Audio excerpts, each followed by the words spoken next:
I would like to discuss with you a few ways to better set your R2300 rake to build a better quality windrow and to help reduce the ash content in your windrow.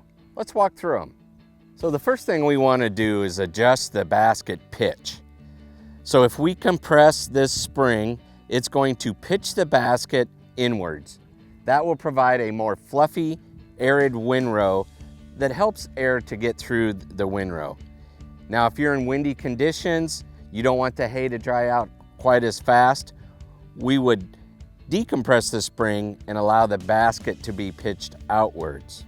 That will build a tighter windrow. The next thing to adjust is the basket height or tooth to ground clearance. There are 4 jacks on the rake, 1 on each end of the basket. I recommend an initial setting of around 2 inches. It's best to find a smooth, flat surface and adjust each jack evenly.